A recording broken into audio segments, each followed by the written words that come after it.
es de los microbios, así que vamos a hablar de los microbios en sí y de cómo se clasifican y qué estructuras sobresalen más en esos microbios. El origen y su evolución. El concepto de microbio viene asociado a lo que significa la palabra. La palabra microbio significa pues, micro, pequeño, y bios, vida, algo pequeño. Sin embargo, no todos los microbios son virus en realidad. Los virus, por ejemplo, no lo son. Y no lo son porque no cumplen con las características con las que nosotros definimos a la vida, fundamentalmente el metabolismo. Los virus no tienen metabolismo propio, no generan energía, por lo tanto, están vivos. Pero sí son capaces de apoderarse de una célula. De hecho, son parásitos intracelulares y eso los convierte en microbios para nosotros. Entonces, estos microbios son entes porque existen, se puede demostrar su presencia a través de la observación, y que son chiquititos. ¿Desde cuándo existen los microbios? Bueno, se tiene evidencia de microfósiles de procariotas desde hace 3.700 millones de años. Ya existían procariotas en la faz de la Tierra. Los eucariotas aparecieron 1.200 millones de años después y el humano como tal, el Homo sapiens sapiens, hace más o menos unos 15.000 a 20.000 años. Entonces los microbios existen antes que nosotros y por ello existirán después de que nosotros nos hayamos extinguido, ¿no? Se han adaptado mejor a las circunstancias del planeta. Hay varias teorías sobre el origen de la vida, varias. La teoría panspermia, la teoría de la creación divina. Una de esas teorías es la teoría de las fuentes hidrotermales submarinas. Dice que la vida, como la conocemos, comienza en el mar, en el fondo del mar particularmente. ¿Por qué? Porque en el fondo del mar se encuentran estas especies de chimeneas, que no son otra cosa que depósitos calcáreos que comunican con el magma que está debajo de la corteza terrestre. Ese magma tiene una temperatura altísima, se eleva por aquí y sale por estas chimeneas produciendo el calentamiento de esa agua que además tiene una gran presión. Estamos hablando de miles de metros de profundidad, es un montón de agua encima. A esa profundidad y con estas características, la combinación de los elementos químicos tiene una dinámica diferente y mucho más fácil que la que ocurre en la superficie del mar. Más fácil combinar. Entonces allí es donde surgen los primeros compuestos, las primeras sales minerales y las primeras estructuras que conocemos ahora como proteínas y también los ácidos nucleicos, que luego van evolucionando hasta dar origen a la vida como la conocemos ahora. Estos son los microfósiles de los primeros procariotas. Ya llevaron biología, saben que la procariota es una célula que no tiene membrana nuclear, no tiene lo siguiente, lo que no tiene es membrana nuclear, diferente, ¿ya? Y las eucariotas, algas principalmente, también. Ahora, esos microbios que nosotros conocemos, podemos agruparlos en diferentes clases. Particularmente los partimos en dos grupos. Los microbios que no tienen célula y los microbios que sí tienen célula. Aquellos microbios que no tienen célula se llaman microbios acelulares. Tienen célula. ¿Cuáles son esos microbios sin célula? Los virus. Y también unas proteínas llamadas priones. Mientras que los microbios que sí tienen célula pueden ser procariotas. Ahí están las bacterias y también las arqueas, y las eucariotas, donde encontramos a los protozoos, los hongos y también los gusanos e híbridos. Todos ellos son considerados parte del estudio de la microbiología. Son pequeños, la gran mayoría no se ve a simple vista, así que necesitamos estudiarlos utilizando un aparato que se llama microscopio, que ya lo han conocido en la parte práctica. Sin embargo, en medicina, los microbios se estudian por las enfermedades que produce. Y eso es de hace más o menos unos 150, 200 años. Pero, por ejemplo, hace 1000 años, cuando alguien se enfermaba de tuberculosis, ¿a quién le echaban la culpa?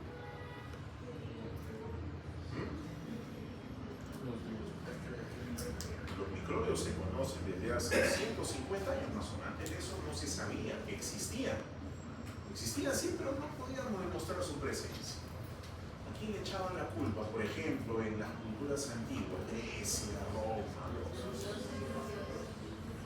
dioses, castigo, el diablo, maldiciones, ¿qué más? Las energías negativas.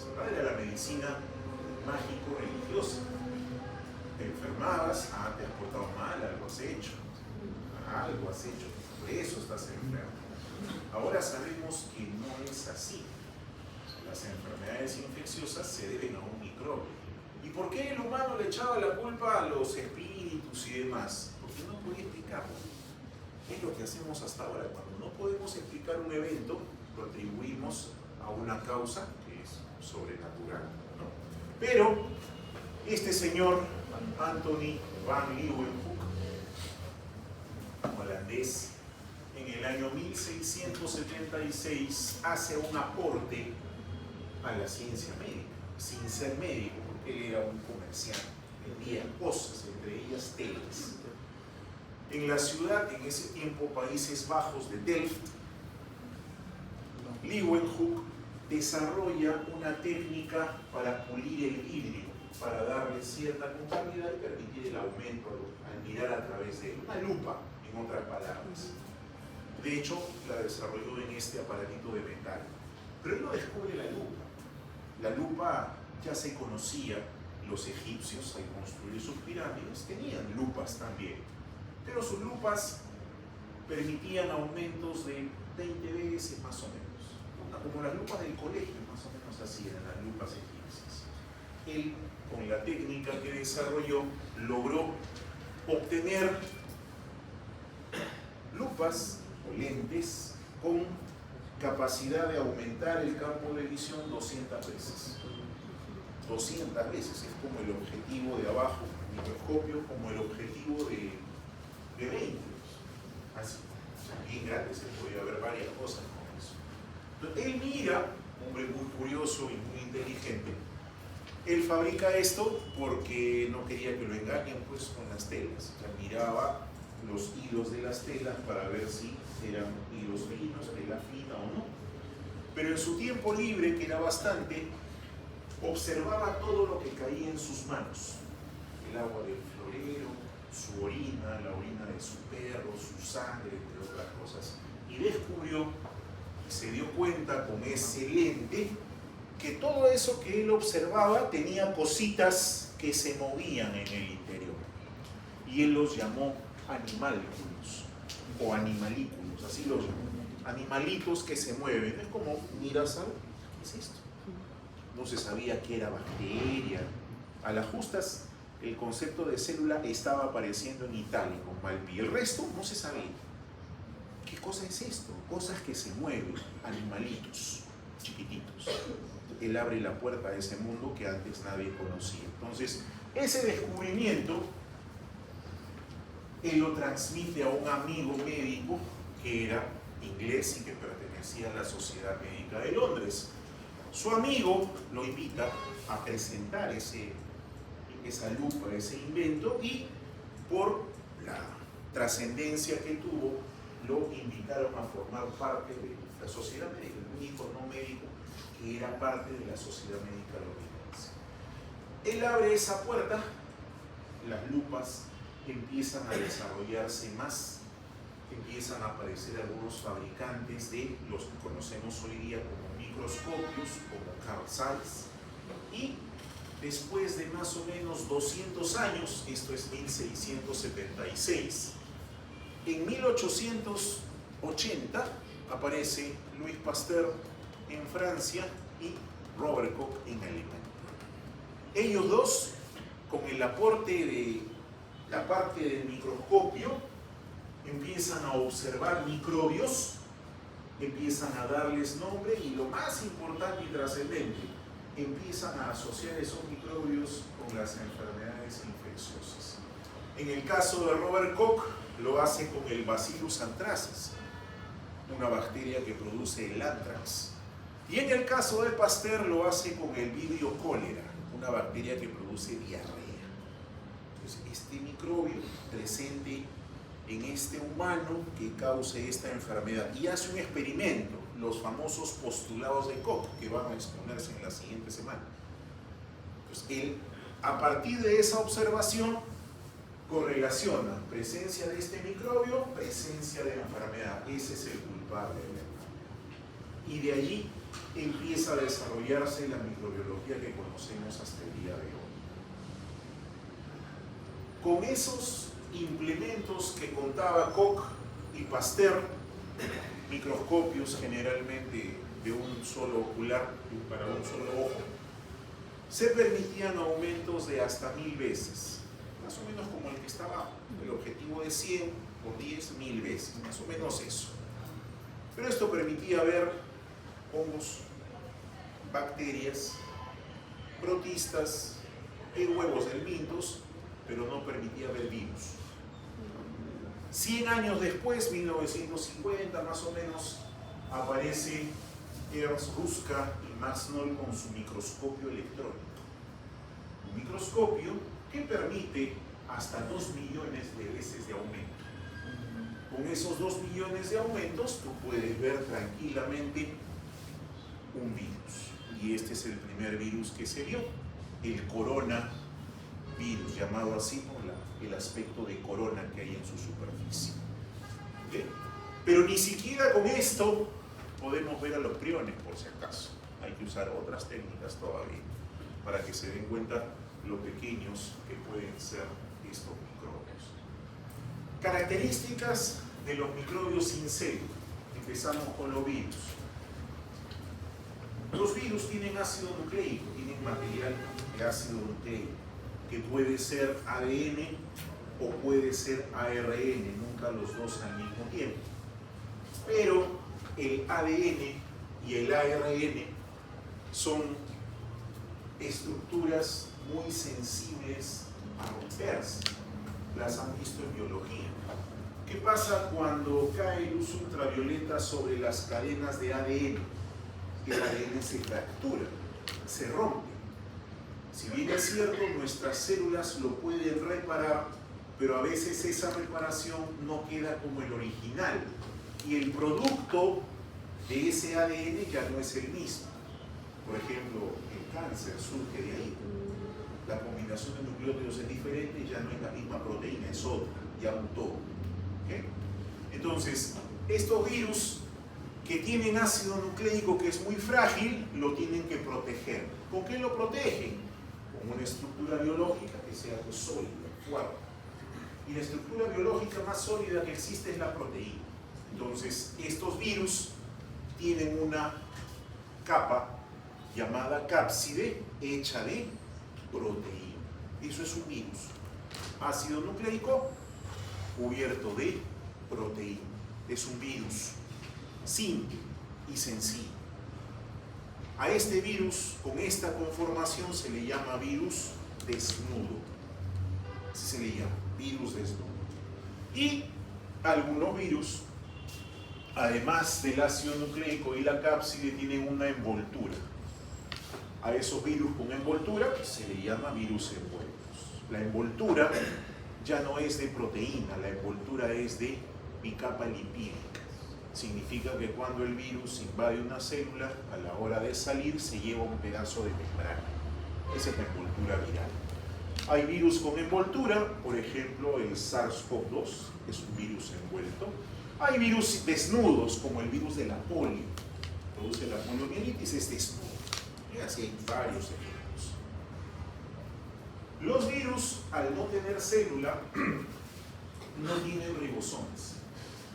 Si no tienen ribosomas, no pueden sintetizar proteínas, o sea, no tienen enzimas. Y si no tienen enzimas, no generan energía, no tienen metabolismo propio. Esa condición hace que no sean considerados seres vivos. al no tener proteínas y no tener metabolismo propio, necesitan de una célula. Eso los convierte en parásitos intracelulares obligados. El virus necesita invadir una célula para poder replicarse. Si no invade, el virus deja de ser infeccioso y se desarma. No muere porque no está vivo, pero sí se desarma. Por eso es que cuando queremos cortar la transmisión de los virus, lo que buscamos es bloquear el contagio, que no alcance otra célula. De esa manera cortas la transmisión. ¿Producen infecciones? Claro que sí. Enfermedades, por supuesto. ¿Qué será esto? Puede ser dengue, puede ser fiebre amarilla, puede ser Zika, puede ser chikungunya, enfermedad transmitida por vector. ¿Y esto qué será? Puede ser SARS-CoV-2, puede ser influenza también, viral. ¿Y esto qué será? Silla de ruedas. Polio, poliomielitis, secuela de polio. Virus de la polio afecta médula espinal, comprometiendo las astas motoras, por lo tanto se pierde la movilidad y el trofismo muscular. El paciente se queda paralítico. ¿Y esto qué será? África. Ébola, así es. Virus altamente infeccioso y muy contagioso. En el caso de los priones son proteínas, no tienen ácido nucleico, son proteínas simplemente, pero son proteínas con una característica adicional. Existen priones normales, todos los tenemos. ¿Dónde? En el cerebro. Porque los priones cumplen funciones fisiológicas, existen. ¿Cuál es el problema con las proteínas infecciosas priónicas? Si ustedes recuerdan, las proteínas tienen 4 niveles de estructura: primaria, secundaria, terciaria y cuaternaria. La primaria, cadena de aminoácidos. La secundaria tiene que ver con los hélices alfa y las hojas plegadas beta. Esa es su estructura secundaria. Entonces, en una proteína priónica normal predominan las alfa hélices y hay poca cantidad de hoja plegada beta. Pero algo sucede en esa proteína y su conformación cambia y empieza a aparecer mayor cantidad de hoja plegada beta y menor cantidad de alfa hélice. Eso convierte a la proteína en proteína infecciosa. Al cambiar su estructura secundaria, pierde su función y se convierte en infecciosa, o sea, empieza a contagiar a las proteínas que están al costado. Y es lo que hace, empieza a contagiarlas. ¿Y qué causa enfermedades a ese nivel? Porque la proteína priónica infecciosa es tóxica, mata a la neurona. ¿Ya han llevado histología? Sí. ¿Se acuerdan de la lámina de tejido cerebral? Todo rosadito se ve, ¿no? Pero acá hay huecos, blancos, son huecos, no son vacuolas, es ausencia de tejido. Entonces, en las personas, en el humano, esas enfermedades por priones causan encefalopatías. Si la afectación es en la corteza cerebral, la demencia es el síntoma. La persona tiene comportamientos aberrantes. Si la afectación está en los núcleos del sueño, tálamo generalmente, hay insomnio. La persona no puede dormir y muere por eso. Y si la afectación está en el cerebelo, hay marcha atáxica, hay una marcha como si estuviese borracho. Deben haber escuchado también de las vacas locas. Enfermedad producida en el cerebro de la vaca por los priones. ¿Okay? Microbios celulares, los vamos a volver a ver en el segmento de virus. Vuelvo a hablar de priones, pero es más amplio, aquí solamente una pincelada para conocer. Hay más cosas que saber sobre ello. Características de los microbios celulares. Bueno, los microbios celulares tienen célula y sus células pueden ser o procariotas o eucariotas. ¿Cuáles son los microbios con célula procariota? Las bacterias. Las bacterias son los microbios que se estudiaron primero porque son los que primero se observaron. Son los más estudiados al detalle. Se conoce una gran cantidad de bacterias patógenas en el mundo. Nosotros vamos a estudiar más o menos 90 bacterias distintas en nuestro capítulo de bacteriología. 88, 90 bacterias son. Pero existen como patógenas humanas más o menos 1500 especies de bacterias patógenas. Vamos a estudiar solo una partecita, si no, no alcanzaría el tiempo. Y como ustedes ven, la bacteria tiene sus partes. Cada una de esas partes es un factor de virulencia. O sea, cada una de estas partes puede ser utilizada por la bacteria como un arma. Por eso es que tiene factores de virulencia. Luego vamos a ver cómo lo hace. ¿Cuáles son los elementos obligatorios para una bacteria? Bueno, la membrana citoplasmática es obligatoria. Sin membrana citoplasmática no hay célula. La membrana citoplasmática le da individualidad a esa célula.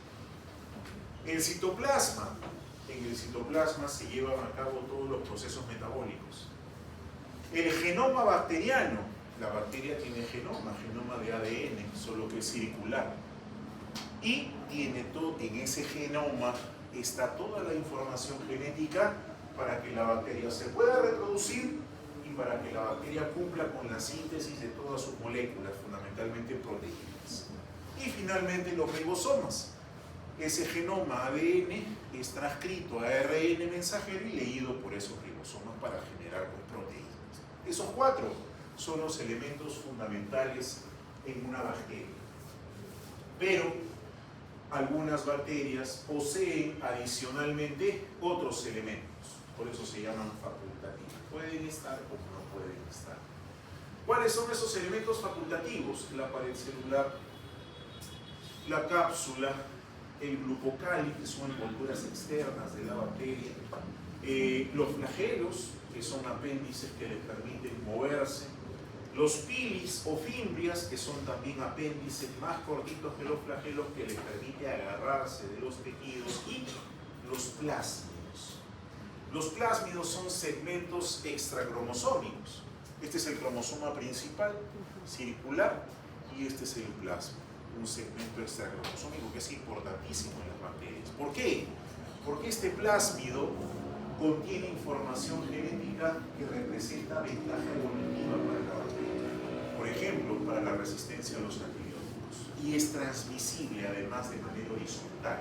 O sea que una bacteria le puede transmitir ese plásmido a otra bacteria que no es su hija. Porque la transmisión es vertical cuando es hacia el hijo, pero puede ser horizontal. Ellas lo pueden hacer. La pared celular, formada por azúcares y proteínas, por eso se llama peptidoglucano, y está compuesta como si fuesen capas, una encima de otra. Una capa, otra capa, otra capa, otra capa. ¿Cuáles son los azúcares? El N-acetilglucosamina, así se llama. N-acetilglucosamina, un azúcar compuesto. Y el N-acetilmurámico, el redondito, el murámico, el cuadradito, la glucosamina, todos unidos por estas rayitas que son enlaces glucosídicos para formar la capa, como si fuesen capas de una torta, de un pastel, de turrón, uno encima de otro.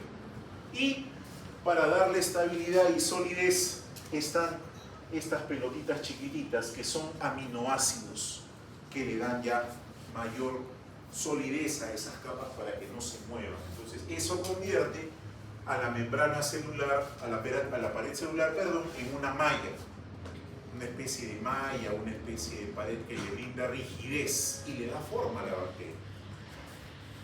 Hay bacterias que tienen pared celular bastante gruesa, formada por 60, 80 capas de peptidoglicano, y se les llama gram positivas. ¿Por qué?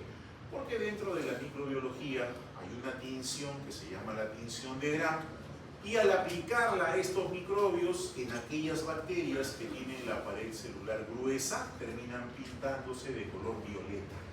otro se le llama gram positivas.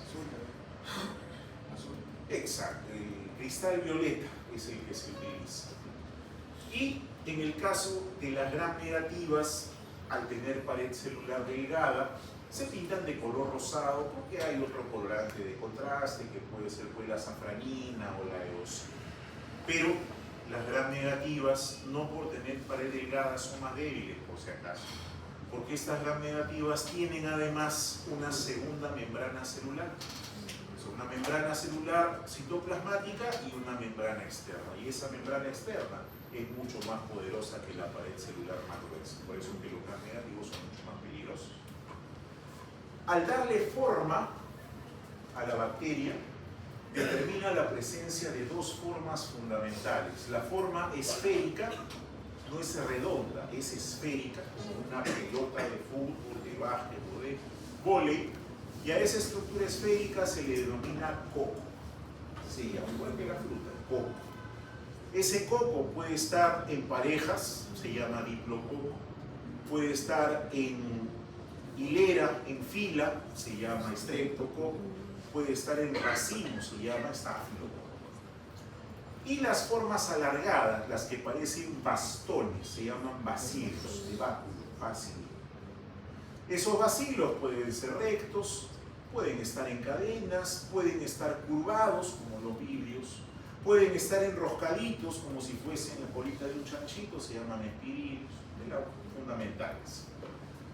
También existe un grupo de bacterias que no tiene pared celular. Hemos dicho hace un ratito que la pared celular es un elemento facultativo, o sea, opcional. Hay bacterias que no tienen pared celular. Esas bacterias sin pared celular se denominan bacterias molicutes. Pero el no tener pared celular no las exime de ser patógenas. De hecho, hay dos grupos de bacterias sin pared celular que causan enfermedad en el humano y que puede ser además severa. ¿Cuál es la desventaja de esta bacteria que no tiene pared celular? Su forma. No es una forma regular, sino una forma irregular. Miren ustedes, es el centro abultado y los extremos adelgazados. Eso se debe a que la presión del medio interfiere en la forma bacteriana. Pero al no tener pared celular, posee como compensación una membrana celular con 3 capas. O sea, no es bicapa lipídica, sino en este caso son 3 capas las que tiene. Las bacterias en su gran mayoría viven por fuera de la célula, son extracelulares. La gran mayoría, pero hay un grupo pequeño que necesita estar dentro de la célula. Clamidia, Rickettsia, necesitanlas y se llaman intracelulares por eso. ¿Producen enfermedades? Claro, neumonías. Streptococcus pneumoniae produce neumonía. Pueden producir enfermedades intestinales, por supuesto. Campylobacter produce diarrea, sangre inclusive. Producen infecciones urinarias, Escherichia coli. Producen infecciones en la piel, por supuesto, Staphylococcus aureus, Streptococcus pyogenes. Enfermedades del sistema nervioso central, meningitis, Neisseria meningitidis, producen también meningitis. Luego de las bacterias tenemos a las arqueas. Las arqueas son mucho más antiguas inclusive que las propias bacterias. Las arqueas son procariotas también, pero a diferencia de las bacterias, crecen en lugares y en ambientes donde las bacterias no se desarrollan. Las bacterias por lo general pueden crecer hasta 45 o 50 grados de temperatura. Encima de eso, su membrana y su pared no resisten y se lisan, se rompen. Por eso es que al hervir el alimento, la bacteria muere. Pero las arqueas tienen una estructura que les permite sobrevivir hasta 95, 98 grados centígrados. ¿Y dónde alcanzan esas temperaturas? Justamente en las zonas donde hay fuentes geotermales. Y también en las profundidades del mar. Las arqueas las encontramos allí, sus formas son caprichosas, no son regulares. Son diferentes a las formas bacterianas que conocemos. Estas arqueas tienen importancia o han adquirido en los últimos 5 o 10 años importancia porque se está comprobando que el origen de la eucariota surge a partir de la fusión de una bacteria con una arquea, donde la bacteria se termina convirtiendo en la mitocondria. Esa es la teoría. ¿Por qué? Porque se encontraron un grupo de arqueas, se llaman así, arqueas asgardianas, o de Asgard, que es un nombre científico, encontradas en una formación submarina entre Islandia y Groenlandia. Esa formación submarina se llama Castillo de Loki, el dios nórdico. Y ahí están las arqueas Thor, Odín, Heimdall, ¿no? Esas arqueas tienen esa particularidad, pueden unirse con, o sea, dejarse infectar, podría llamarse, con la bacteria para que ésta se convierta en mitocondria y así desarrollar una eucariota. Probablemente en los próximos años encontremos más evidencia de ello. El origen de la vida puede estar por ahí. Pero estas arqueas siguen siendo procariotas, son extremófilas, crecen en condiciones extremas de temperatura, no utilizan el oxígeno. ¿Qué utilizan? Nitrógeno y azufre fundamentalmente. Y crecen en ambientes sin oxígeno, anaerobios. No solamente en las fuentes hidrotermales, también se encuentran en nuestro intestino. En nuestra microbiota intestinal encontramos arqueas. Esta especie, Metanobrevibacter, una arquea que produce abundante metano.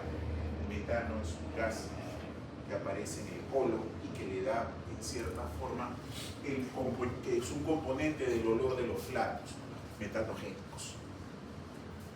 Los eucariotas. Primero, los eucariotas de una sola célula, los protistas.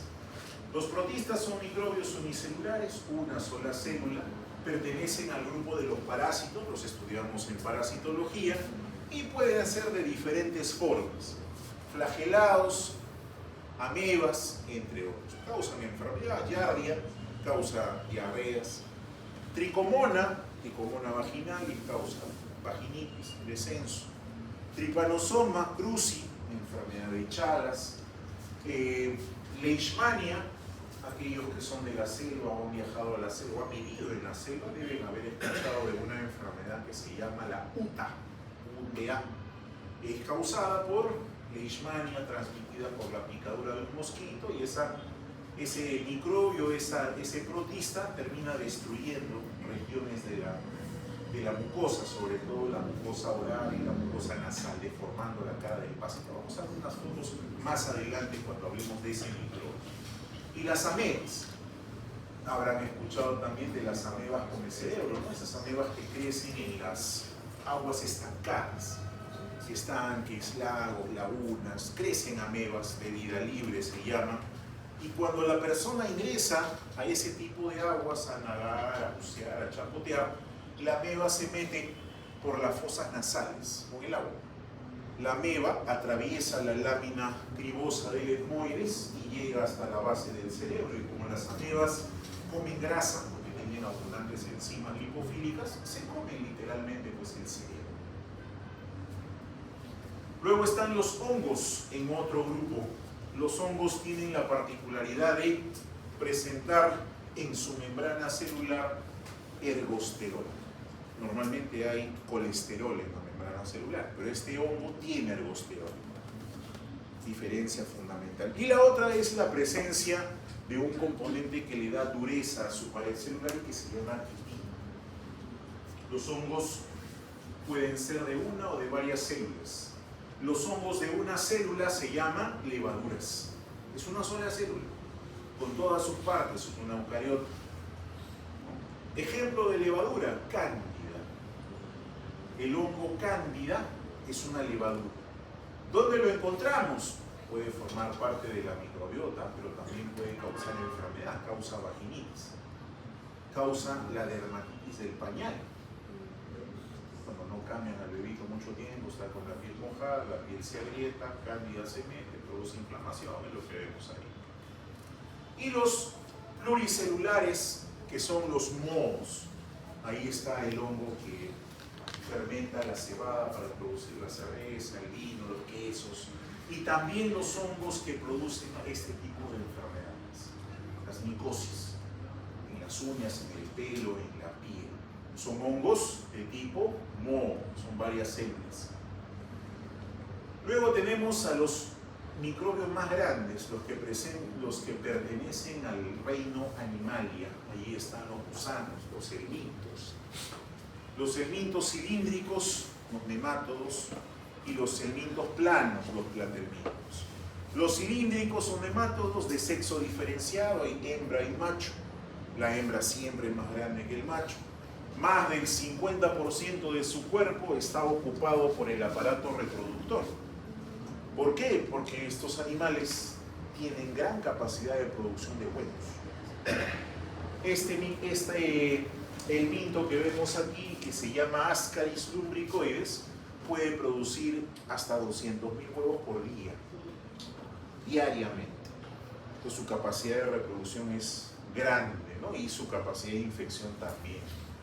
Luego están los gusanos acintados, los cestos, largos, como la tenia del cerdo, que mide entre 6 a 8 metros. O la tenia del pescado, que mide hasta 14 metros. Todo eso se mete en el intestino, claro, cuando está en forma de huevo y luego se desarrolla. Ahora, estas tenias, estos helmintos, son hermafroditas.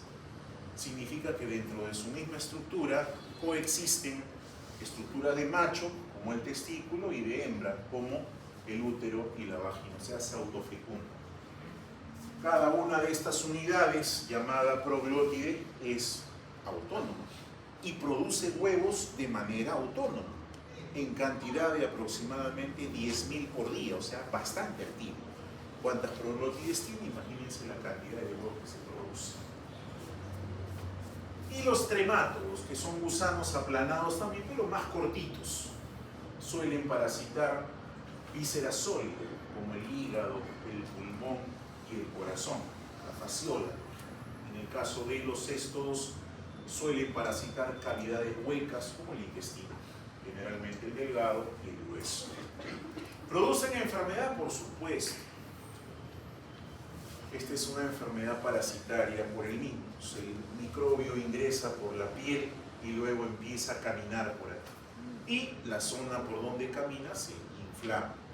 Se llama síndrome de larva migrante.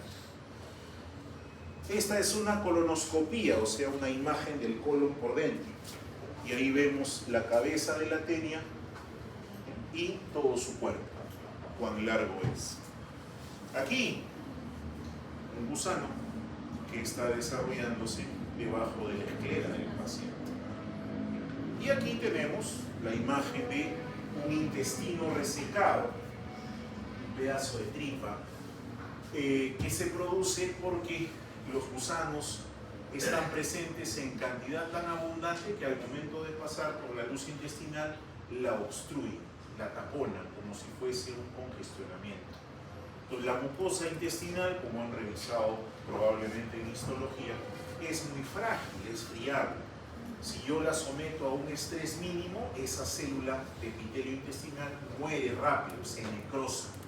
Esa necrosis conduce a una parálisis intestinal y a la aparición de dolor, que puede confundirse tranquilamente con una apendicitis.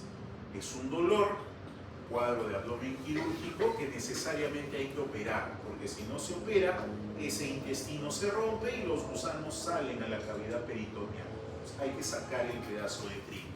De hecho, lo sacan, cortan aquí, cortan acá y encuentran, al momento de abrir el intestino, encuentran los espaguetis ahí moviéndose con toda la salsa boloñesa. Y este de aquí sí, pues es un pacientito que no sobrevive con una hiperinfestación por Ascaris también, y el gusano termina saliendo por todos sus orificios naturales. Muerto. ¿Cómo termina? No termina. bien,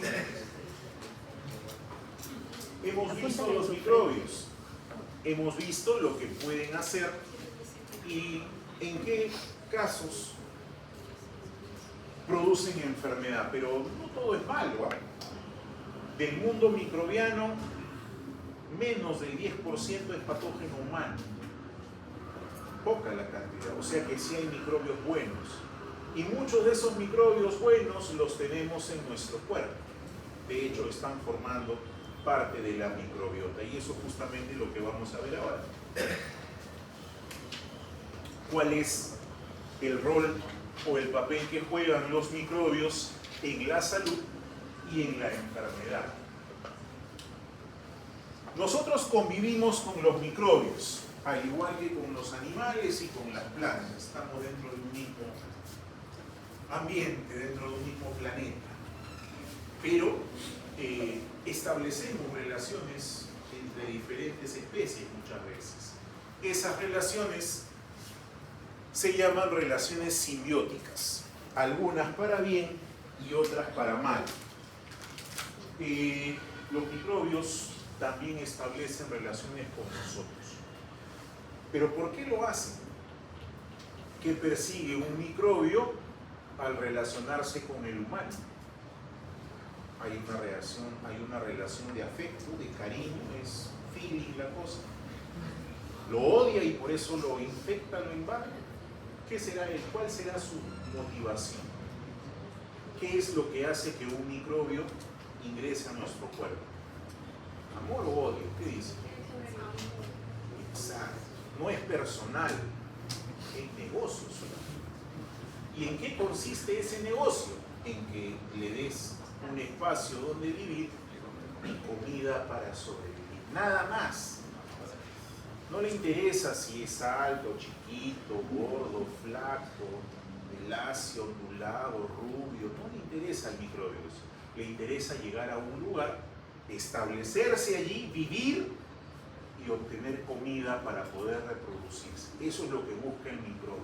Y en base a eso se establecen las relaciones entre los seres vivos. Vamos a ver entonces cómo funciona esa simbiosis entre dos especies diferentes. De las 7 clases de simbiosis que existen en la naturaleza, 3 son las que nos interesan, porque son parte del ejemplo de lo que vamos a ver en adelante. El mutualismo, el comensalismo y el parasitismo. ¿Qué cosa es el mutualismo? Es una relación simbiótica donde ambas partes ganan. Ejemplo, los líquenes. ¿Qué cosa es un líquen? La asociación entre un hongo y un alga. ¿Qué aporta el hongo? La estructura, la hifa, la casa. ¿Qué aporta el alga? Los nutrientes, porque el alga hace fotosíntesis. El hongo no es autótrofo, tiene que consumir comida ya hecha. Entonces se asocian los dos y sobreviven. Esto es en el macro. Ejemplo en el micro, la microbiota intestinal. Vive en nosotros, le damos casa, come de lo que nos alimentamos, ellas ganan. ¿Y nosotros qué ganamos? Esa microbiota contribuye, por ejemplo, a la formación de ácidos grasos de cadena corta, contribuye a la producción y absorción de algunas vitaminas, como la vitamina K, entre otros beneficios. Entonces, ganan los dos. Gana el microbio, ganamos nosotros. Segunda, el comensalismo. Una relación simbiótica donde una de las especies se beneficia y la otra no se beneficia, pero tampoco se perjudica. ¿Sí? Él le da lo mismo. Ejemplo en el macro, la rémora y el tiburón. ¿Quién se beneficia acá? La rémora. Al unirse al tiburón tiene transporte gratuito, caza temporal, y cada vez que el tiburón caza, las sobras se las comen las rémoras. ¿Y el tiburón qué gana? Nada. Si no hubiese rémoras, él igualito sigue consumiendo. En el microscópico, la microbiota oral. La microbiota oral es comensal, está allí, se alimenta de lo que nosotros comemos, pero no nos produce ningún tipo de beneficio en esta zona. Es comensal. La tercera sí es una relación que implica daño, una relación que implica perjuicio, se llama relación parasítica. Una especie se beneficia y la otra se perjudica. Ejemplo, la garrapata y el perro, o la pulga y el perro. ¿Quién será el perjudicado? El perro. Beneficiado, la garrapata, o la pulga, o el piojo. Y en el microscópico, las bacterias o los microbios patógenos y el humano. ¿Por qué? Porque se aprovechan de nosotros y nos producen enfermedad. Esas son las tres especies. Entonces, ¿en qué casos los microbios ejercerán mutualismo y comensalismo? Cuando formen parte de la microbiota. La microbiota es el conjunto de microbios que viven en nuestros tejidos sanos. ¿Okay? Y se comportan como comensales o como mutualistas. Eso es microbiota. O sea que si yo tengo un microbio en mi piel, de hecho lo tenemos todos, ese microbio será parte de la microbiota, porque o se está comportando como comensal o como mutualista, no produce daño. Y aquellos microbios que ejerzan la relación parasítica serán los que nos enfermen, pues serán los microbios patógenos, en otras palabras. ¿Ya? Ahora, esa microbiota que nosotros cargamos, que la tenemos en nuestras superficies corporales, tiene un genoma, porque hay bacterias, hay hongos, hay virus. Esos genomas sumados, todos los genomas microbianos que tenemos suman más o menos 3 millones. Pero el genoma humano propio nuestro, de nuestra célula, es solamente 23.000 genes humanos, tenemos más. Imagínense la cantidad de genes externos que cargamos, que son muchos más que los que nosotros tenemos. ¿Y eso tiene impacto en nuestra salud? Por supuesto que sí. Vamos a ver ahorita cómo. ¿De dónde provendrá la microbiota? ¿De dónde sale la microbiota? ¿Nos instala la microbiota al nacer? ¿O ya cuando cumplimos 5 años recién? ¿O a los 10? ¿O de repente al entrar a la universidad? ¿En qué momento aparece la microbiota? ¿De dónde viene? ¿Del aire? ¿Del mar? ¿Quién la trae? Madre. Que es en el momento del nacimiento de la microbiota aparece. Si bien es cierto, el producto antes de nacer, o sea, el feto en su bolsa amniótica, es estéril, sí se ha encontrado rastros de genoma microbiano en el líquido amniótico. No microbios, sino restos de genoma microbiano. Probablemente la placenta tuvo un fin. Pero cuando esas membranas ovulares se rompen, cuando se rompe el corio, el ano, y el líquido sale y se produce el parto, en ese momento ese producto, ese feto, ese producto que está naciendo, si nace por abajo, si nace de parto vaginal o natural, toma contacto con las secreciones vaginales de la madre. La cabeza va a pasar por acá y todas las secreciones van a ir a la cara y a la nariz y el bebé las va a tragar. Esos microbios de la vagina van a colonizar su intestino y probablemente su piel también. Si nace por arriba, al momento de cortar, también hay microbios en la piel, o la piel de la madre la esterilizan antes, la meten al horno, no sé. ¿Qué hacen? Simplemente le pasan una gasita con alcohol iodado. Y la gasita con alcohol iodado elimina todos los microbios, elimina solamente el 30% y solo los patógenos, los naturales se quedan ahí. Entonces, al momento de cortar, el cirujano con sus manos separa la piel, ya tiene los microbios acá, saca al bebé, le limpia la boca para que pueda respirar y ya le está metiendo los microbios. Y por ahí es colonizado. ¿Y qué hacen con ese bebé una vez que lo han sacado, ya sea por arriba o por abajo, y cortan el cordón? ¿A dónde lo llevan? A que lacte, ¿no? Y el seno de esa madre también ha sido esterilizado, lavado, escogido. Probablemente esa mujer en trabajo de parto durante 12, 14 o más días ni siquiera se ha podido bañar. Y tal cual lo ponen al bebé allí, a succionar. Esa piel tiene microbiota. Los conductos galactóforos tienen microbiota. Y esa microbiota es succionada. ¿Produce beneficio? Por supuesto que sí, produce beneficio. Algunos de esos microbios ayudan a digerir los azúcares de la leche. Algunos de esos microbios ayudan a digerir la grasa de la leche. Y algunos de esos microbios protegen contra agentes infecciosos, tipo diarreas virales sobre todo. Hay beneficio en la lactancia, no solamente nutricional, sino sobre todo inmunológico. Ahora, esa microbiota solamente es producto del contacto materno y la leche, ¿no? Todo aquel que cargue al bebé le transmitirá pues, a través de su ropa los microbios.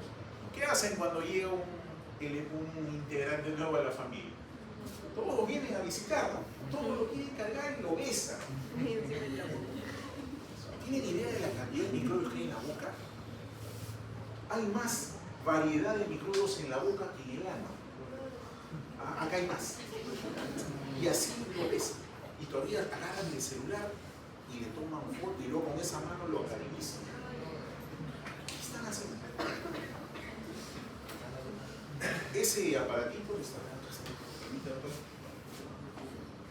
Esto tiene más microbios que el propio water. ¿No me creen? Ya. En su sesión de práctica siguiente, díganle a su profesor, ¿podemos hacer una tinción de esto? Agarran un hisopo, mojan, lo pasan bien y lo meten en la lámina, lo extienden y lo pintan para que vean lo que hay. Y con eso duermen, con eso comen, con eso hasta van al baño. Y con eso van a agarrar al bebé, no sea nada.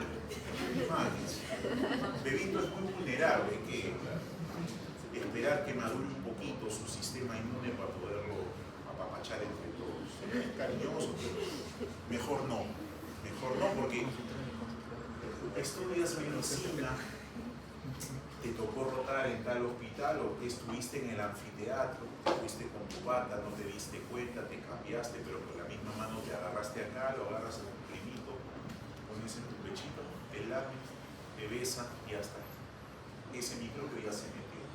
Si el microbio es bueno, no importa, pues ya, difícil mal. ¿Qué le va a pasar? ¿Dónde están los microbios? ¿En el piso habrá microbios? ¿En la carpeta habrá microbios? ¿Ustedes saben quién estuvo sentado antes que ustedes ahí? Si tosió, estornudó o escupió. No saben. Los microbios están en todo lado, hasta en las botellas de agua que tomamos, en las comidas. Ya está abierta la tienda para ir a meter. El ajicito, ¿tendrá microbios? Sí. Pero eso no gusta. La microbiota no es para nada una comunidad microbiana estable. Es una comunidad microbiana que cambia en el tiempo. ¿De qué depende? De lo que hagamos, de lo que comemos, del estilo de vida que tenemos, de si nos enfermamos o no nos enfermamos, si tomamos antibióticos o no. Todo eso influye en la microbiota. Cambia desde que el bebé empieza a caminar, ¿qué hace un bebé cuando empieza a gatear? Agarra y es lo que hace. Imagínate, entras con tus zapatos de la calle, pisas tu sobrinito, tu hermanito, su manito y a la boca, eso pasa. Porque ahora hemos aprendido con la pandemia que los zapatos se quedan en la calle, ¿sí? Y saludables, acostumbrados. Las parasitosis, hasta antes de la pandemia, yo trabajo en el hospital Loaiza, de lo que llegaba de 100% de muestras de parásitos, el 70% eran positivos. Harto parásito y de todo tipo. Nosotros bien porque podemos mirar varios, ¿no? Ahora no, con la pandemia ha caído a menos del 20%. ¿Que desaparecieron los parásitos? No, la gente se lava mal las manos, deja su zapato afuera, o sea, eso ha influido en que caigan las parásitos, felizmente. Pero todo lo que el niño agarre, todo lo que tomemos contacto influye en la composición de la microbiota. Es más, la microbiota cambia inclusive dentro de un mismo lugar. La boca, hay diferentes regiones. Está la región gingival, las encías, está la superficie del diente, está la región del paladar, la lengua, la saliva. Cada una de ellas tiene diferente composición de microbiota. O sea que la superficie del diente no tiene los mismos microbios que la de la lengua y tampoco los mismos que los de la saliva. O sea, diferentes hábitats microbianos. Y eso se repite en todas las superficies corporales, porque ahí está. ¿Dónde está la microbiota? ¿Dónde está? ¿Dónde tengo microbiota en mi cuerpo? ¿Dónde está? En todos los lugares que tienen contacto con el exterior. La piel, desde la cabeza hasta los pies, todo tiene microbiota. Las cavidades respiratorias, la fosa nasal, la nasofaringe, las cavidades digestivas, profe, pero está adentro, ¿cómo que contacto con el exterior? Y cuando comes, ¿por dónde pasa la comida? La parte geniturinaria, el tercio distal de la uretra, tiene microbiota. ¿Okay? Todas las superficies que tienen contacto con el exterior tienen microbiota. Entonces, y esa microbiota es diferente. ¿Eh? Por ejemplo, en la piel, uno diría, ya, microbiota de la piel es igual, ¿no? La microbiota de la cara, donde hay mayor cantidad de glándulas sebáceas, tiene una composición microbiana distinta, por ejemplo, a la de las ingles, donde hay más cantidad de glándulas sudoríparas. Los microbios que comen grasa están acá, no en las ingles o la axila o las flexuras. Pues esa composición que se ve acá, cada colorcito refleja un grupo de bacterias. Es diferente, no es lo mismo en la palma de la mano que en el dorso, no son iguales, son diferentes. ¿Por qué? Por las características anatómicas del lugar. La comida es distinta en cada zona. Eso hace que la microbiota sea variada. ¿Dónde encontramos microbiota? En la boca, microbiota oral, en la piel, microbiota cutánea, en la zona urogenital, tanto en la mujer como en el varón. Inclusive en el varón, la microbiota es diferente si es circuncidado, o sea, si le ha cortado el prepucio, así no es circuncidado, son distintas las composiciones de microbiota. Y en la zona gastrointestinal, que es la más conocida, la que más se ha estudiado, el 60-70% de las heces es microbiota. O sea, de cada kilo de popó, 600 gramos es microbios. Y los otros 400 está ahí, pues el perejil, el culantro, lo que no se digirió está ahí. Restos de comida, pero el otro es microbio puro. Microbios puros. ¿Y qué hay? Bacterias, hongos, virus, arqueas, protistas, todo ahí. No solo es bacteria, hay de todo en esa microbiota. ¿Y qué beneficios me da? La intestinal, ácidos grasos de cadena corta, produce vitaminas, aminoácidos esenciales y uno de los más importantes, el desarrollo del sistema inmunitario. El sistema de defensa nuestro se entrena con el tiempo. De hecho, el sistema inmune es uno de los que más demora en madurar, alcanza su madurez entre los 7 y 8 años de edad. ¿Con qué se entrena el sistema inmune? Con la microbiota. Con la microbiota aprende a reconocer microbios, porque nosotros no tenemos microbios ni en la sangre, ni en la orina, ni en el líquido cefalorraquídeo, ni en el interior celular. Los microbios están en la zona de contacto por fuera, que es por donde además ingresan los patógenos. Entonces se entrena allí el sistema inmunitario. Y además existe ahora el concepto de que el intestino es el segundo cerebro que existe. Tenemos dos, uno acá y uno acá. ¿Por qué se dice eso? ¿Por qué se afirma eso hoy en día?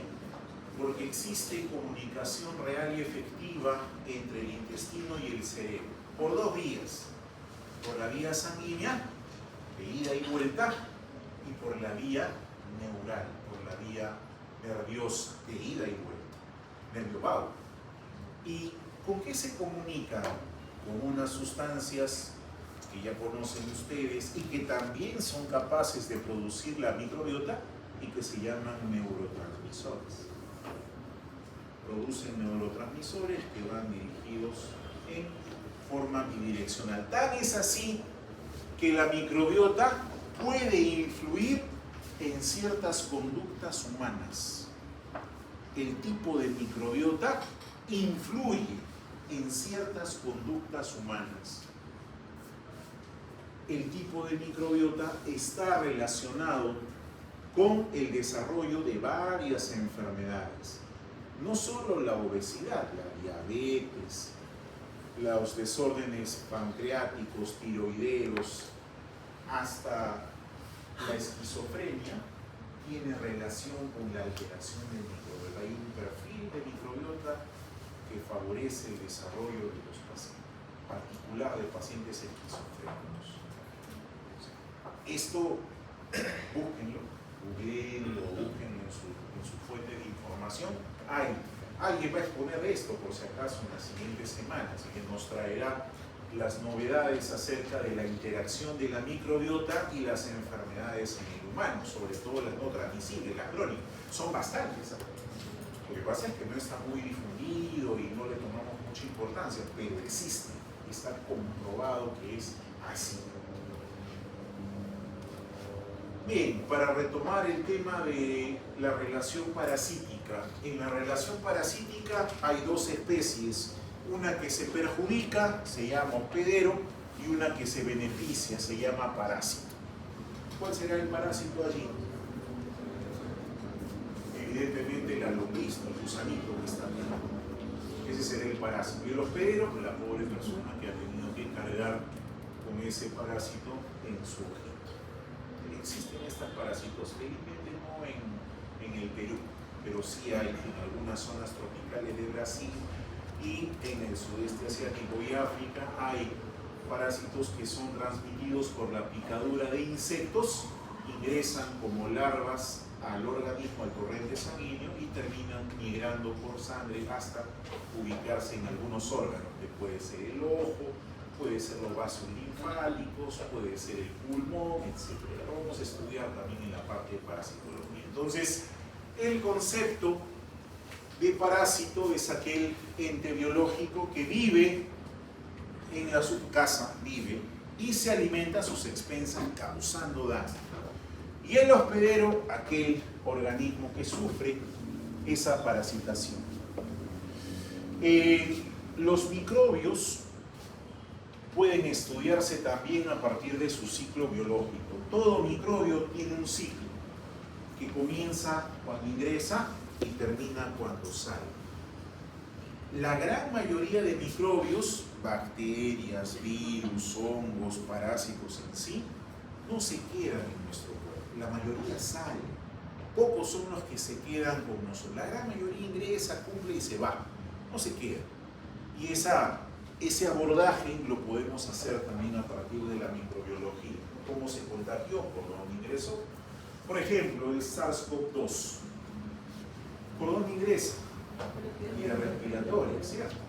Ingresa a las células de la nasofaringe, se replica, de allí puede pasar a las células del epitelio respiratorio inferior, inclusive a sangre, 5 días y luego sale, no se queda. ¿Y por qué la enfermedad dura tanto? Por la reacción inmunológica que produce. Pasa con el dengue. ¿Quiénes se quedan? El VIH se queda, el virus de hepatitis B, la gran mayoría sale. Pasa con las bacterias también. ¿Qué microbios se pueden comportar como parásitos? Todos pueden hacerlo. ¿De qué depende que un microbio se comporte como parásito? Si tiene las armas suficientes para atacar. ¿Y cuáles son aquellos que nos pueden atacar? Los que son patógenos. Por lo tanto, podemos definir la patogenicidad como aquella capacidad que tiene el microbio para producir enfermedad. Mientras más patógeno sea, más enfermedad producirá, pues será peor. Es como comparar al Escherichia coli y al virus del ébola. ¿Cuál será más patógeno? El virus del que produce enfermedad más grave. Esa patogenicidad está en relación con los factores de virulencia. Mientras más armas tenga el microbio, más patógeno será. Pues. Mientras más armas tenga, peor se va a comportar con nosotros. O sea que habrá patógenos que siempre produzcan enfermedad, se llaman patógenos primarios o estrictos. Ejemplo, Mycobacterium tuberculosis. ¿Qué han escuchado de la bacteria que produce la tuberculosis? ¿Producirá enfermedad siempre? Siempre. En algunos afectará más y en otros menos. Pero, por ejemplo, si hablamos de Cándida, ¿Cándida es un patógeno primario? No. Porque si la persona es sana, Cándida no le hace nada. Si la persona tiene sus defensas disminuidas, Cándida sí lo ataca, ataque inmunocomprometido. Por lo tanto, es un patógeno oportunista. Espera la oportunidad para atacar. Si no lo hace, tranquilamente podemos superarlo. ¿Por qué se comportan? Porque pueden. ¿Qué significa que puedan? Que tienen factores de virulencia suficientes para hacerlo. Y esa es justamente la parte que vamos a estudiar en realidad. Los factores de virulencia. Acá vemos una bacteria, cualquiera, que tiene, por ejemplo, endotoxina. La endotoxina es como si el microbio tuviese una bomba en su cuerpo. El día que muere, esa bomba explota. Eso es una endotoxina. Este mismo microbio tiene citotoxinas, o sea, tiene granadas que puede arrojar y causar la destrucción de esa célula para poder comer lo que hay adentro, en otra arma. Este mismo microbio tiene cápsula. La cápsula es como una capa que la usa para cubrirse y esconderse del sistema inmunitario para que no lo vea otra arma. Entonces, mientras más armas tenga el microbio, más patógeno será. Y en el caso de la microbiota, hay dos conceptos que relacionar allí. La eubiosis, que significa equilibrio de la microbiota, y la disbiosis, que es el desequilibrio. El estado fisiológico para nosotros es la eubiosis, o sea, una microbiota saludable, con composición adecuada y equilibrada. ¿Por qué? Porque la eubiosis nos protege. ¿Dónde está ubicada la microbiota? En las zonas de contacto con el exterior. ¿Y por dónde ingresan los microbios? Por las zonas de contacto con el exterior. Entonces, imaginen que este salón es un tejido. Cada carpeta, con ustedes incluidos, es una célula. Y ustedes son la microbiota. ¿Okay? Si este salón está lleno, todas las carpetas ocupadas, y viene un estudiante de otra universidad que vendría a ser un patógeno, no encontraría dónde sentarse. Que todo el salón esté lleno significa que hay eubiosis, pero si encuentra sitios vacíos, ese patógeno se va a sentar ahí. Y a eso es disbiosis. Y va a empezar a producir alteraciones. ¿Okay? Así no funciona. O sea, la microbiota es una barrera que evita la invasión de microbios extraños siempre que esté equilibrada. Por eso que recomiendan tanto que nos alimentemos de manera saludable, que cuidemos la piel, etc. Tienen su razón de ser. ¿Cómo se transmiten los microbios patógenos? Bueno, pueden transmitirse de manera directa y de manera indirecta. ¿Cuál es la manera directa? Besos, a través de secreciones respiratorias, al hablar siempre se emiten gotitas de flush, estamos cerca, eso se transmite más rápido. De forma vertical, de mamá a niño, y también a través de algunos vectores biológicos. Y la forma indirecta a través de objetos, comida, agua, etc., animales, etc. La transmisión hospitalaria es importante también porque la mayoría de microbios que están en los hospitales tienen pues alta resistencia a los antibióticos. Es más complicado. Finalmente ya, ¿Será lo mismo infección y enfermedad? ¿Será lo mismo decir estoy infectado y estoy enfermo? ¿Cuál será la diferencia? No es lo mismo, de acuerdo. Pero ¿cuál será la diferencia entre estar infectado y estar enfermo?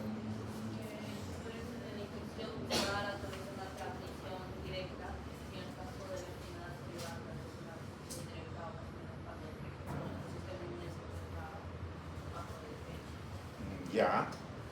A ver, vamos a explicarlo por acá. El microbio llega a nuestro cuerpo, se adhiere a nuestros tejidos, coloniza y se multiplica. ¿Ok? Llegó el microbio, por ejemplo, me fui a comer abajo, tuve la mala suerte que me tocó el ají que estaba expuesto, una mosca vino, sus patitas tenía bacterias que se posaron en el ají y esas bacterias producieron toxinas. Me como el ají rico, el microbio llega a mi intestino y se reproduce. ¿Ok? Pero mi sistema inmune lo controla y ahí queda. Me infecté, pero no me enfermé. Pero ¿qué pasa si mi sistema no pudo controlarlo y la cantidad de toxina fue abundante y una vez que he comido a las 2-3 horas siento dolor y de pronto voy al baño y exploto? Me enfermé, sí, me dio diarrea. Me enfermé, tuve síntomas. Esa es la diferencia entre infección y enfermedad. La infección es el proceso mediante el cual el microbio ingresa y se reproduce en el tejido, pero no causa daño, no causa síntomas. La enfermedad es cuando, producto de esa infección, hay destrucción en el daño tisular. ¿Y cómo yo me doy cuenta que el paciente tiene daño tisular? Tiene síntomas: dolor, fiebre, diarrea, tos, etc. ¿Se acuerdan de la pandemia, los famosos asintomáticos? ¿Quiénes eran los asintomáticos? Tenían síntomas, pero su prueba, ¿cómo salía? ¿Estaban infectados y estaban enfermos? Ya está. Ahí lo tienen. Estaban infectados, pero no estaban enfermos. Ese es el comportamiento de las enfermedades infecciosas. Hay un grupo grande que no se ve, por eso el iceberg que está escondido, que está infectado. Pero solamente este grupo es el que se nota porque está enfermo. Pregunto, ¿los que están acá infectados contagiarán? Sí. Claro que sí. De ahí la dificultad para poder controlar a veces los problemas infecciosos. Cambiando de virus, el VIH, el virus de inmunodeficiencia humana, cuando infecta, el 50% de los infectados es asintomático. Pero, ¿podrá seguir contagiando? No, pues sí. No tienen un letrero, no saben quién es. Ahora vemos serologías, vamos a ver. Sucede con la hepatitis B, con la hepatitis C, entre otros. La gran mayoría está acá. Son casos invisibles. No hay síntomas. Si yo no me siento enfermo, ¿por qué voy a suponer que estoy infecto? Estoy bien, estoy sano. Pero me infecto. ¿Cuándo me doy cuenta? Cuando paso acá. ¿Ok? Muy bien, chicos. Hasta ahí nuestra clase de hoy. Si hay alguna pregunta, con el mayor gusto la resolvemos. Doctor.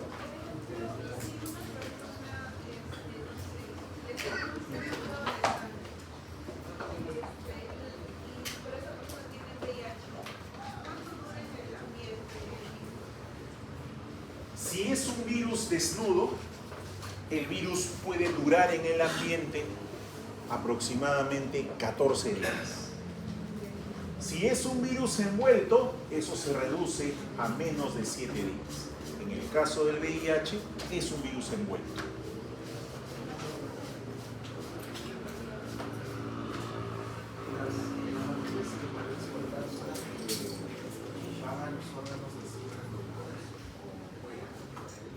¿Cómo? No. Las bacterias sin pared celular son las que van a los órganos genitales. Las bacterias sin pared celular como el micoplasma y el ureaplasma pueden infectar cualquier órgano. Pueden causar desde una meningitis, una neumonía o una infección de membranas ovulares en las mujeres, que es lo que termina desencadenando el parto pretérmino, el parto prematuro, ¿no? Las coriomionitis, cualquiera puede ser. Pero entonces también pueden ir que tienen pared celular. La pared celular es una característica del microbio, pero no es un impedimento para producir infección en un tejido. Lo puede hacer, tranquilamente. Lo hace, de hecho que sí. ¿Preguntas? ¿Dudas? Delegado, te acercas un ratito, ya pueden ir en paz.